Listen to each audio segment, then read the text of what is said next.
In October of 2020, the world watched breathlessly as 33 miners in Chile began to emerge from the collapsed mine where they were trapped for 69 days. Among the most difficult things the miners said they had to adjust to after coming to the surface was sunlight.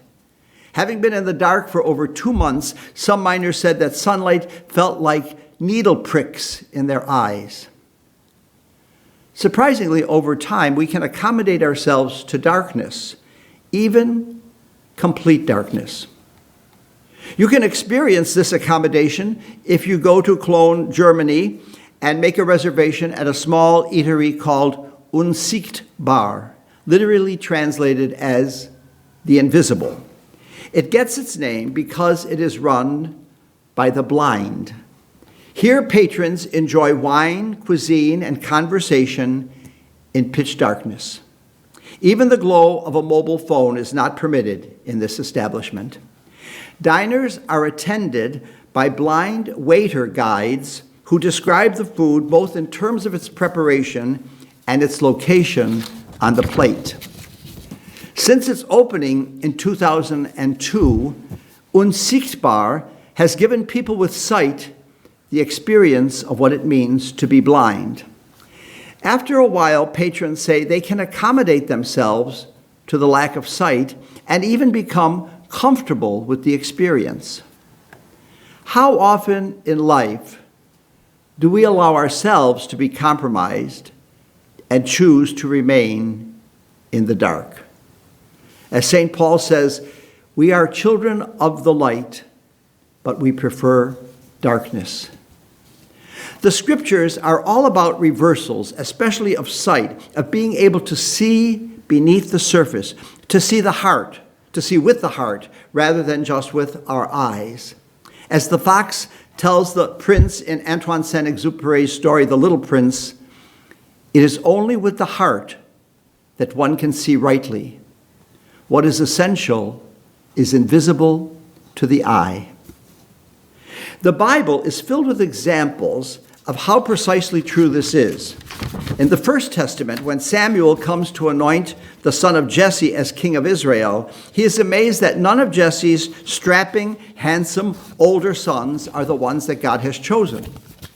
Rather, he is surprised to find out that it is David, the runt of the litter, who has been called in from shepherding the flock, who is the chosen one.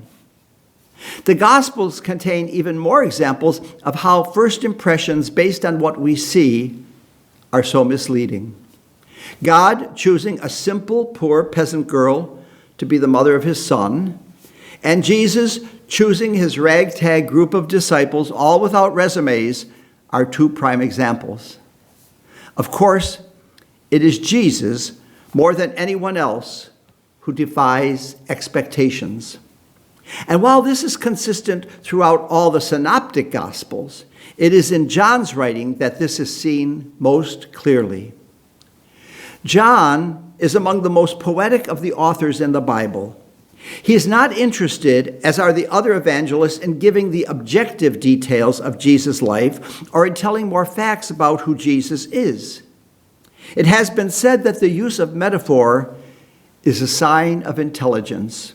But for John, the understanding of metaphor is a sign of faith.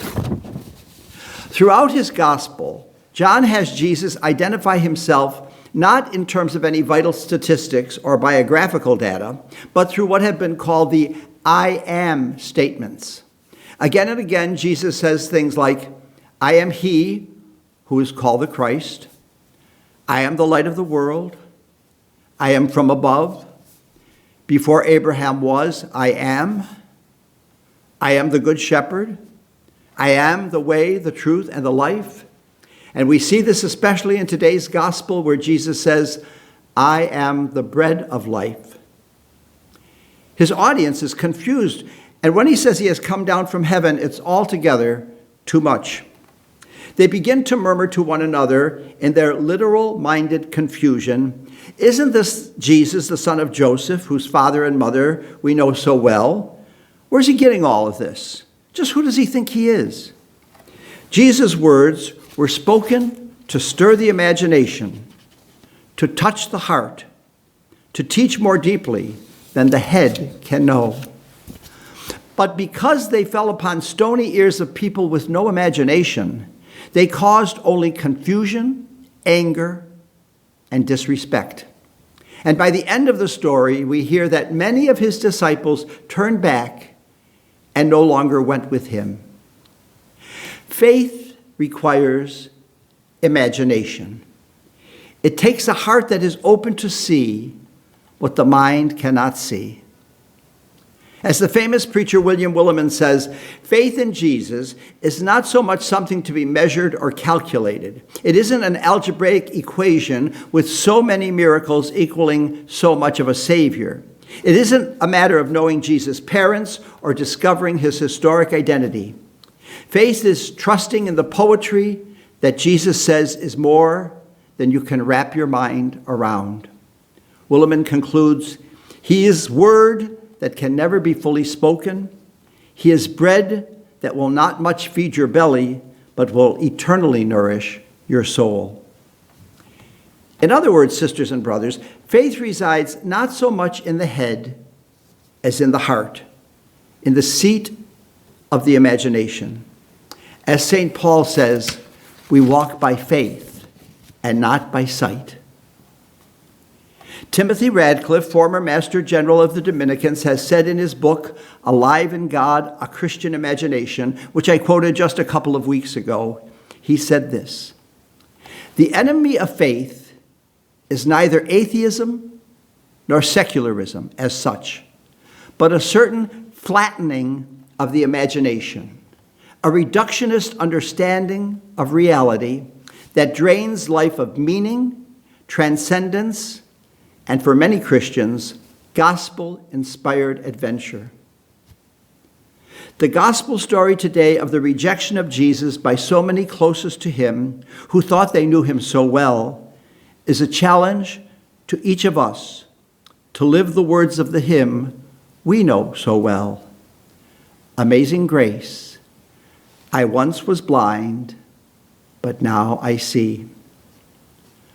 For as the great Helen Keller warned, the only thing worse than being blind is having sight but no vision.